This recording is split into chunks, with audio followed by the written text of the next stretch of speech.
하나님 오늘도 말씀 가운데 함께 해주시고 말씀을 통해서 하나님을 만나는 시간 되게 하여 주옵소서. 아멘. 예수님의 이름으로 기도드리옵나이다. 아멘. 할렐루야. 아멘.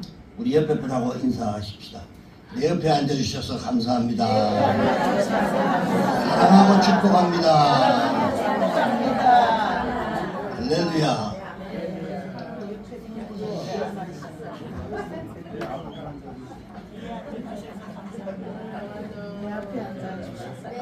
평소에 감정이 있으면 옆에서 내 옆에 앉아있어서 정말 불만입니다 이럴 텐데 감사합니다 라고 하신 거 여러분 억지로라도 감사하다라고 얘기하셔야 됩니다. 자, 오늘은 하나님을 깊이 만나자 라고 하는 이 주제로 말씀을 드리면서 함께 은혜를 나누려고 합니다. 세상의 여러 가지 만남 가운데 가장 귀한 만남이 뭐냐? 그것은 하나님과의 만남인데 과연 우리가 하나님을 깊이 만날 때 어떤 변화의 일들이 일어나는가를 오늘 말씀을 통해서 살펴보려고 합니다. 그리고 지금까지도 그랬지만 앞으로도 여러분 더욱더 깊은 하나님과의 만남이 이루어지기를 주의 이름으로 축원합니다.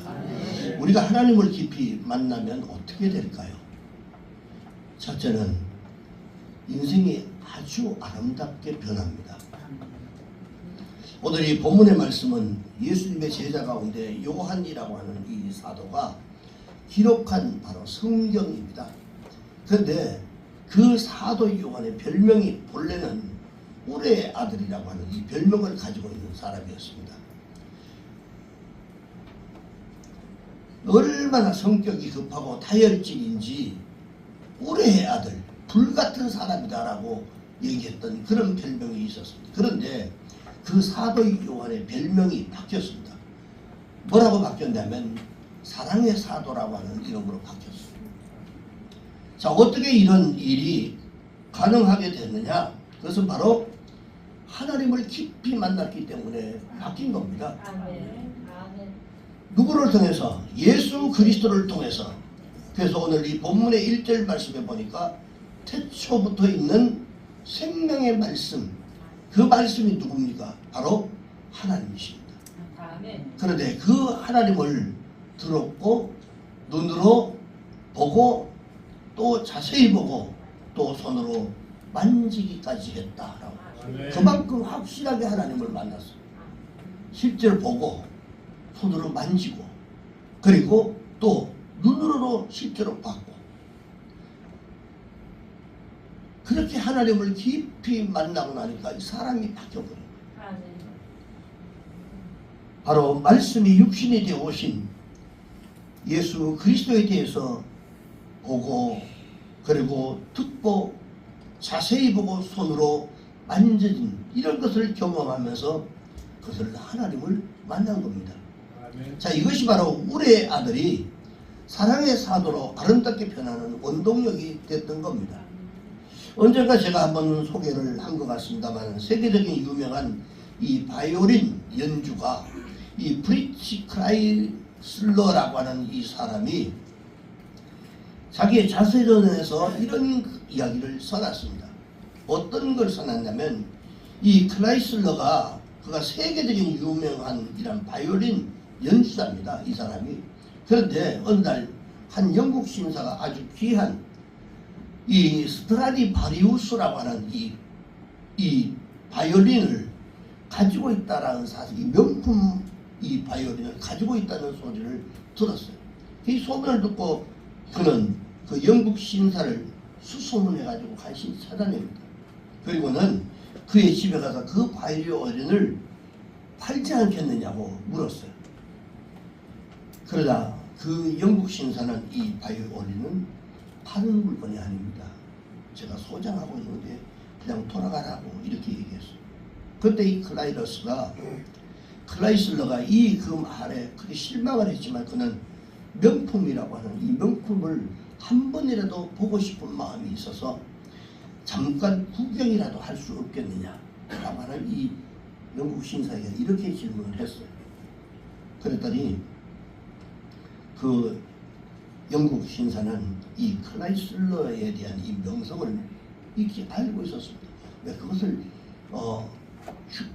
취급하고 있었던 사람이기 때문에 그게 관계되는 사람들, 유명한 사람들을 다 알고 있었죠. 저는 누굽니다 라고 얘기했을 때 이 클라이슬러가 자기를 소개했을 때 이 클라이슬러는 알고 있었습니다. 그래서 그 명성을 알고 있었기 때문에 집안으로 안내하고 이 바이올린을 잠깐 만질 수 있도록 허락을 해줍니다.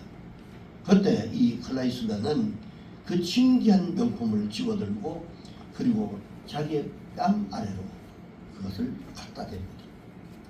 그리고는 능숙한 솜씨로의 바이올린을 연주를 합니다.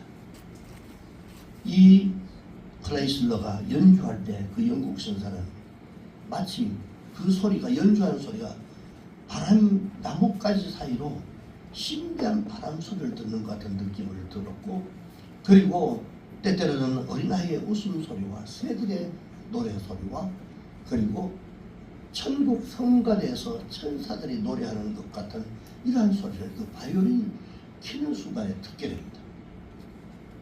약 한 20분 좀 자기도 모르는 사이에 그냥 계속 연주를 하고는 그 악기와 한 몸이 돼가지고 연주에 몰입하다가 이 클라이슬러가 잠깐 눈을 떴더니 바로 그 옆에서 영국 신사가 울고 있었어요. 그 바이올린 소리에.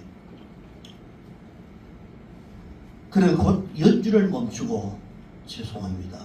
제가 조금 흥분한 것 같습니다. 이 명품이 저의 몸에 닿으니 정신을 잃어버린 것 같습니다. 죄송합니다. 라고 얘기를 했습니다. 너무나 소중한 아름다운 명품이라서 그렇게 해서 제가 그냥 사려고 했었던 겁니다. 죄송합니다. 라고 했던데 이 영국 신사가 그 악기는 파는 것 아닙니다. 다시 말하면서 그러나 그것은 당신 것입니다. 그냥 가져가십시오. 라고 얘기했어요. 왜? 그것의 주인이 바로 당신입니다. 그 명품은 당신의 품에 있어야 하고 당신만이 그것을 가질 수 있는 가치가 있는 사람이다라고 하고 그것을 그 명품을 이 클라이슬러에게 그냥 주었다고 합니다.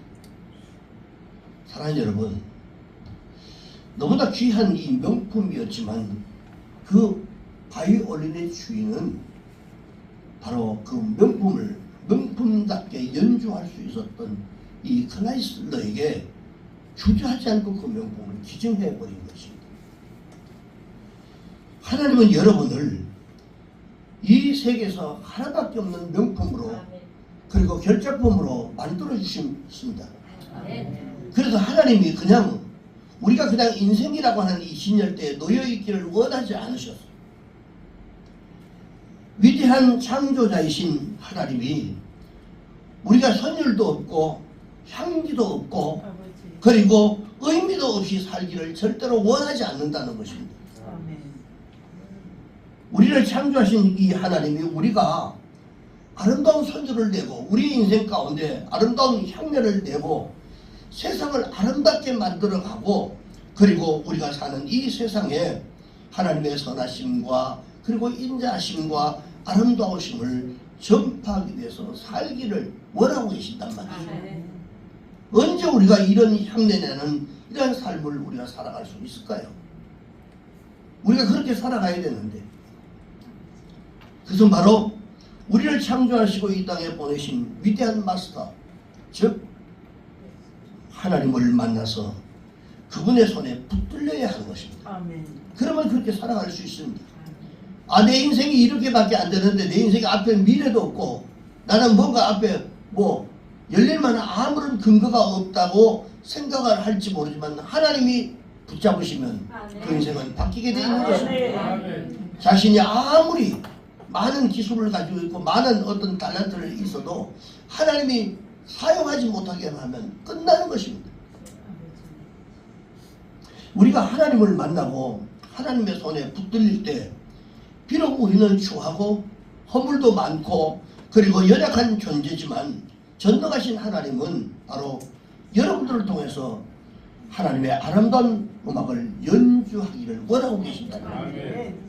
여러분의 인생을, 여러분이 살아가는 삶을 위해 통해서 하나님이 영광 받으시기를 원하고 계시는 것입니다. 바로 그럴 때 우리는 가장 아름다운 존재가 될 수 있고, 바로 여러분들을 통해서 이 세상이 아름다워지게 될 것입니다. 그래서 사랑하는 여러분, 지금 우리는 항상 이런 고백을 우리는 하나님 앞에 할 수 있어야 됩니다. 어떤 고백은? 하나님, 제가 여기 있습니다. 저를 사용해 주십시오. 하나님만이 저를 연주하실 수 있습니다.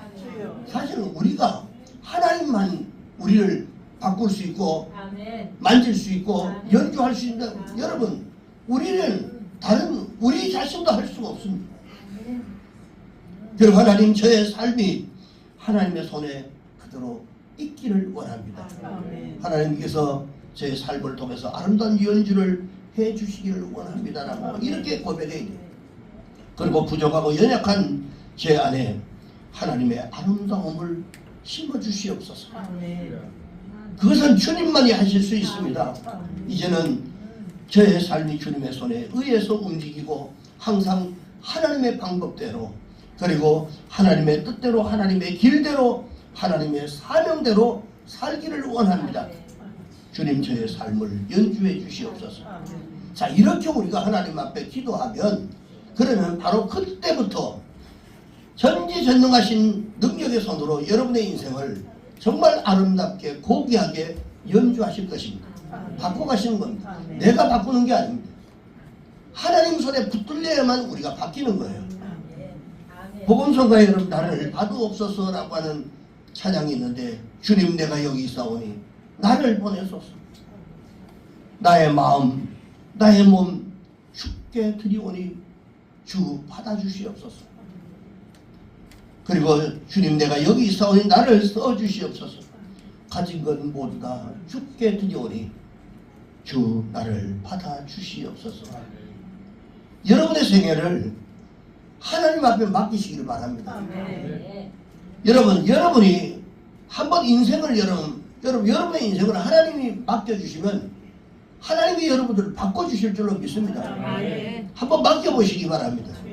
그 다음에 두 번째는, 우리가 하나님을 깊이 만나면 우리 인생 가운데 어둠이 사라집니다. 오늘 이 아침에 여러분에게 드리고 싶은 이 말씀이 오늘 본문 읽었던 5절의 말씀입니다. 우리 같이 한번 읽읍시다. 5절 말씀 시작. 우리가 그에게 듣고 너희에게 전하는 소식은 이것이니 곧 하나님은 빛이시라. 그에게는 어둠이 조금도 없으시다는 것이니라. 자, 하나님을 만나는 사람에게 하나님은 빛을 비춰주시고, 그리고 조금도 어둠이 없게 만들어 주신다라고 약속을 합니다. 세계적으로 유명했던 철학자 이 파스칼이 그의 저명한 그런 책에서, 탐세라고 하는 그 책에서 인생에 대해서 이렇게 탄식하고 있는 내용들이 있습니다. 아, 인생이여, 그대가 비참에서 벗어날 길은 그대 자신에게 아무리 찾아보아도 아무 소득도 없다. 그대가 가진 모든 빛은 그대 자신 속에 있는 진리도 선도 찾을 수 없음을 밝혀줄 뿐이다. 그러면서 철학자들이 찾아주겠다고 약속할지라도 그들은 그의 참된 갈구가 어떤 것인지조차도 알지 못한다. 여러분, 우리가 사람이 아무리 내 옆에 내 가족이라도, 내가 정말 내 명 가운데 있는 이러한 어렵고 힘든 이러한 심정, 이런 것들을 어떻게 알겠어요? 내 가족이라도 모릅니다. 여러분, 하나님만이 아시는 거예요. 그러니까 이 탐세에서 이런 얘기를 한 거예요. 파스칼이 참 행복은 과학이나 철학에서 절대로 찾을 수 없다라고 얘기해요. 그리고 영국의 방랑 시인이었던 데이비드가 이렇게 인생을 노래했습니다. 인생은 어부, 시간은 강물.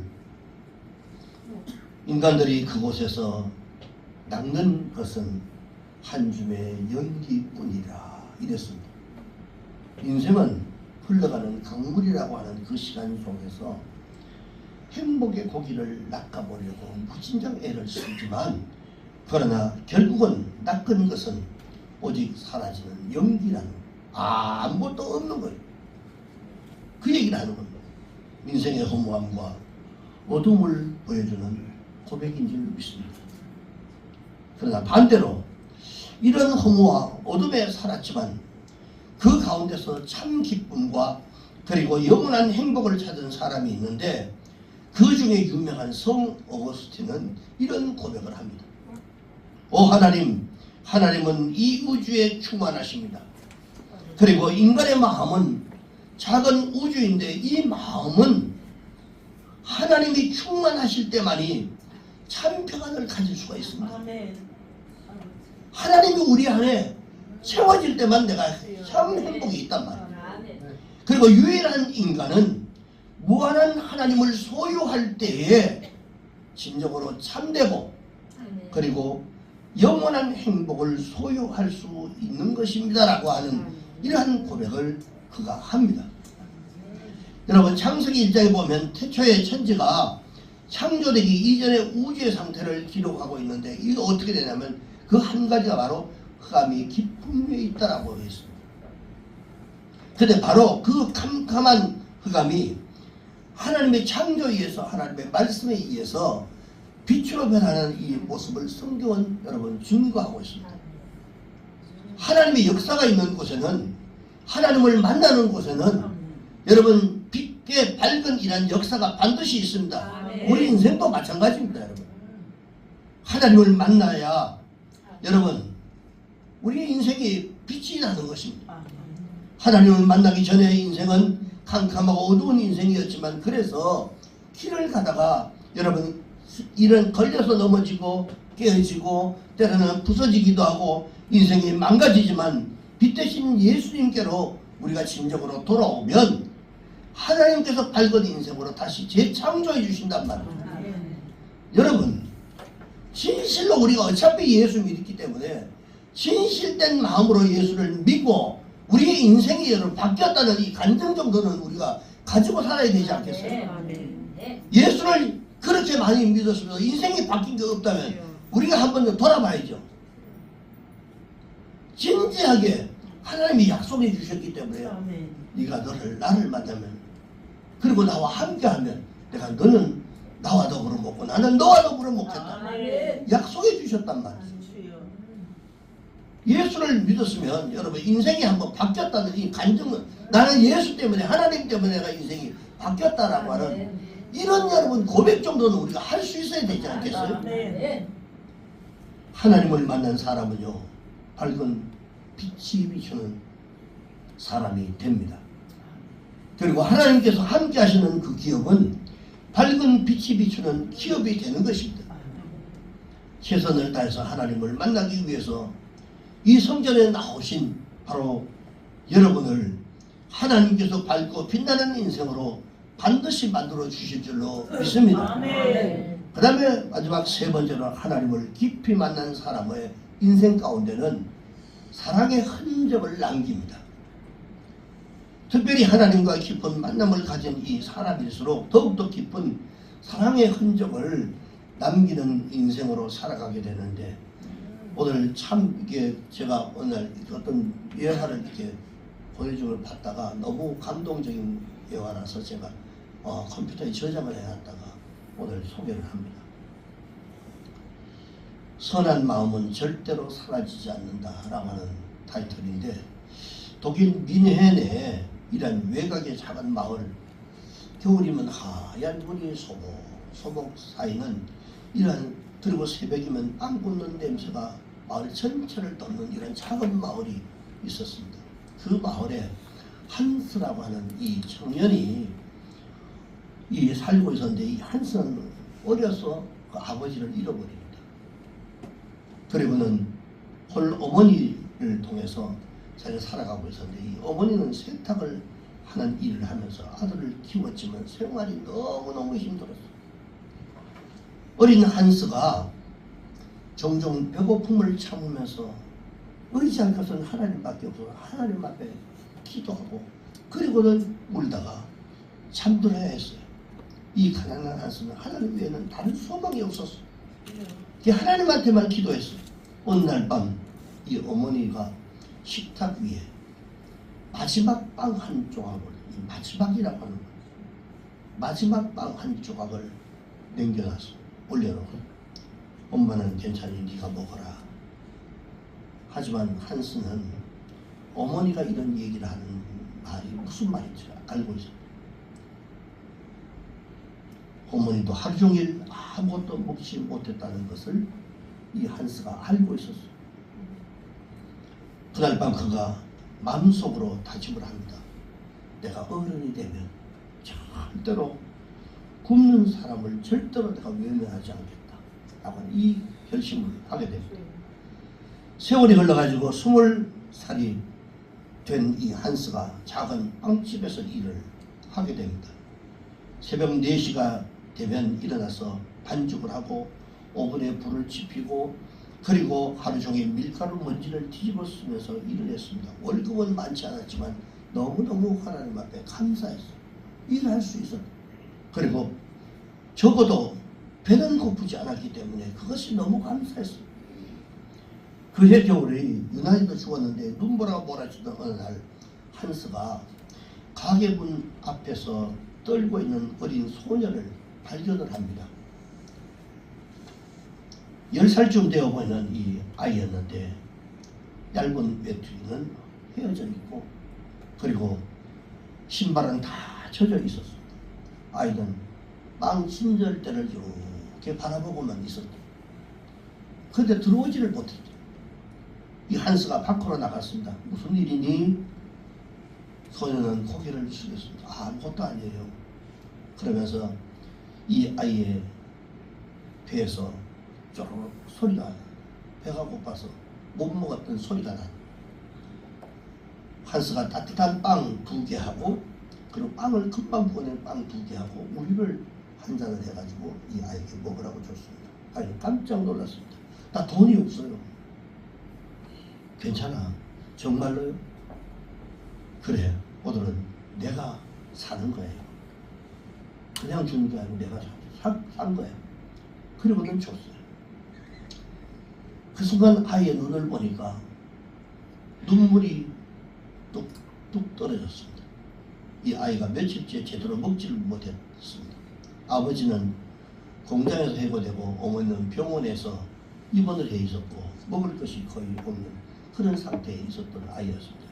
그날 이후에 이 소녀는 매일 같은 시간에 이 빵집 앞을 지나갔습니다. 한스는 아무 말도 하지 않고 그 빵을 여전히 챙겨줬습니다. 하루, 이틀, 일주일, 한 달, 겨울 내내 이 일을 계속했습니다. 그러던 어느 날 빵집 주인이 그 모습을 보게 됐어요. 주인이 화가 나가지고 한스에게 이렇게 얘기합니다. 너 지금 뭐 하는 거냐? 한스는 고개를 푹 숙였어요. 자, 몰래 이렇게 주던 이제 이것을 못 숙였어요. 죄송합니다. 가게빵을 마음껏 사람에게 나눠주면 어떡하냐고 그런 잔소리를 듣습니다. 한스는 떨리는 목소리로 제 월급에서 빼십시오 라고 얘기를 했어요. 주인이 잠시 침묵을 하고 그리고 물었습니다. 왜 그렇게까지 하냐고 물었더니 그 순간 한스의 눈이 붉어졌습니다. 저도 어릴 때 굶어봤습니다. 배고픈 아이가 빵을 바라보는 눈빛을 저는 압니다. 그 눈빛을 보고 얼마나 배가 고플까라고 하는 것들을 봤다는 거예요. 주인은 그 말을 듣고 아무런 말도 하지 못했어요. 사실 주인 역시 전쟁 직후에 굶주림을 겪었던 전쟁이 폐해가 되고 나면 누구나 다 전부 다 어려운 이런 시대를 겪고 있대. 이 주인도 같은 시대를 겪었습니다. 그러면서 그날 밤 주인이 집에 돌아와서 오래전에 이런 기억, 배고팠던 이런 것들을 생각하면서 잠을 이루지를 못했다. 그 다음날 아침에 이 주인이 한스를 불러가지고 이렇게 말합니다. 오늘부터 그 아이의 빵 값은 내가 낸다.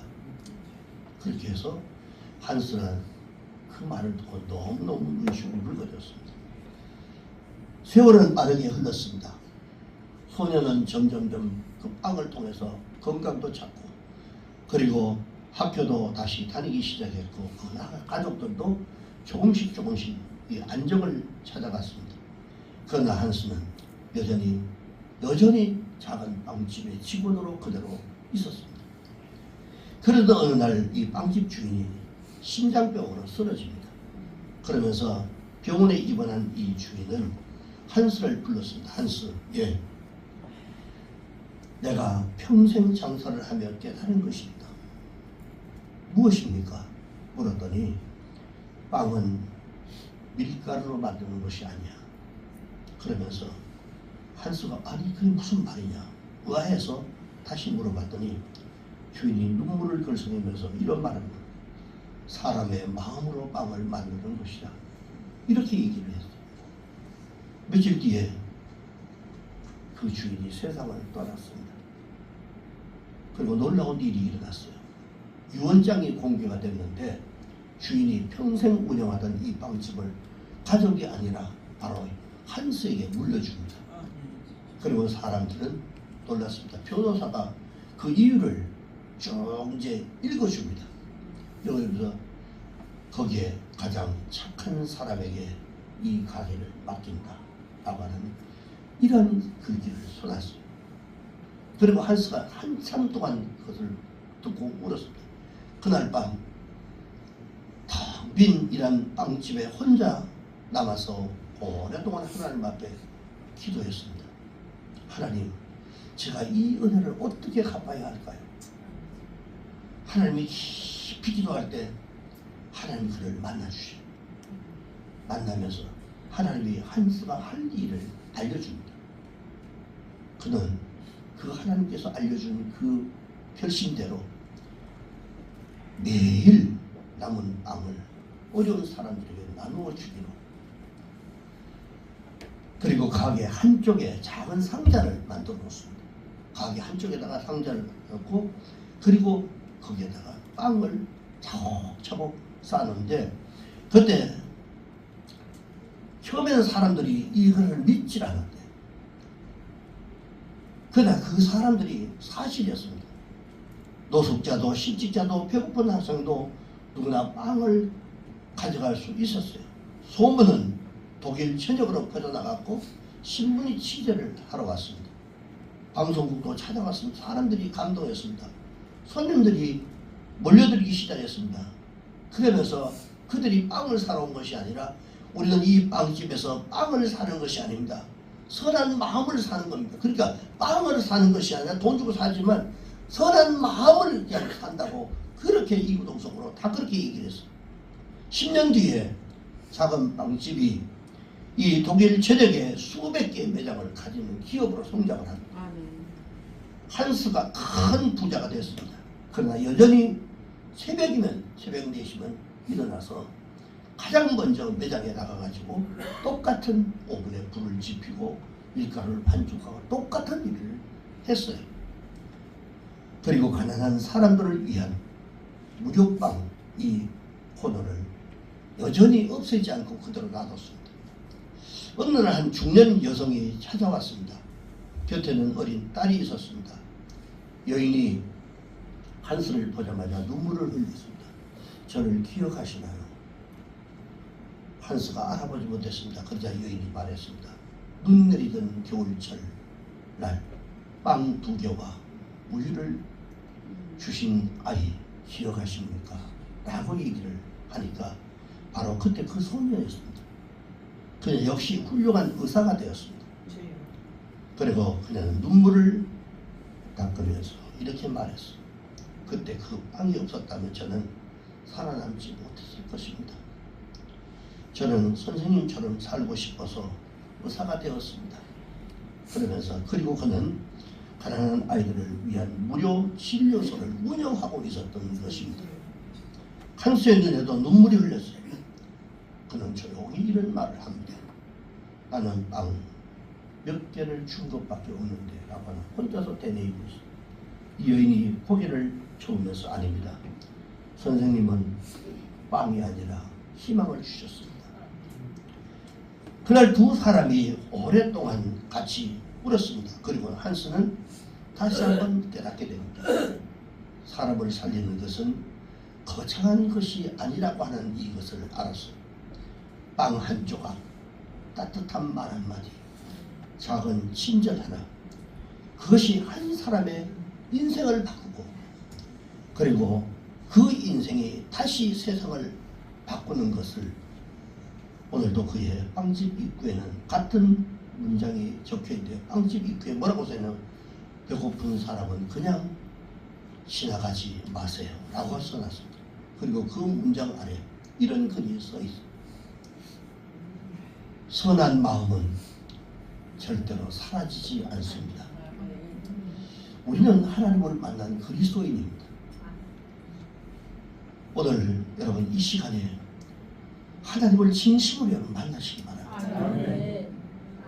만나면 내가 할 수 없었던 내 환경이 다 무너져 있는 것 같고 다 닫혀 있는 것 같아도 하나님이 하시면 열 수 있습니다. 우리 인생을 바꿀 수 있습니다. 내 자신은 나를 바꾸지 못하지만 하나님은 바꿀 수 있어요. 여러분, 그래서 전능하신 하나님의 능력의 손으로 우리의 인생을 아름답게 거룩하게 해달라고, 주님 우리의 삶이 향내나는 삶을 살아갈 수 있도록 해달라고 여러분 고백하는 여러분 되시기를 바랍니다. 그래서 인생이 아름답게 변화되시고 비 대신 주님을 만나서 여러분의 생애에 어둠이 사라지고 깊은 하나님의 사랑의 흔적을 남기는 그런 복된 인생을 살아가시기를 주님의 이름으로 축원합니다. 기도하겠습니다.